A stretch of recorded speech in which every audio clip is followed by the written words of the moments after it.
దేవి శరన్నవరాత్రులలో మొదటి రోజు 2025 సెప్టెంబర్ 22 సోమవారము, పాడ్యము తిథి, ఉత్తర నక్షత్రము. ఈ రోజునే అమ్మవారిని ప్రతిష్ఠించి అఖండ దీపారాధన చేసి కలశస్థాపన చేస్తారండి.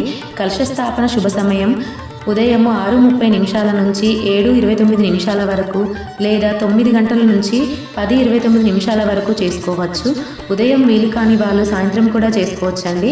సాయంత్రం 4:23 నుంచి 7:10 వరకు అమ్మవారిని ప్రతిష్ఠింపజేయచ్చు. సెప్టెంబర్ 22 సోమవారము అనగా మొదటి రోజు అమ్మవారిని బాల త్రిపుర సుందరీదేవిగా అలంకరిస్తారు. ఈ అవతారంలో అమ్మవారికి గులాబీ రంగు చీరను అలంకరిస్తారు. నైవేద్యంగా బెల్లం, పరమాన్నం, నిమ్మకాయ పులిహోర నైవేద్యంగా పెడతారు.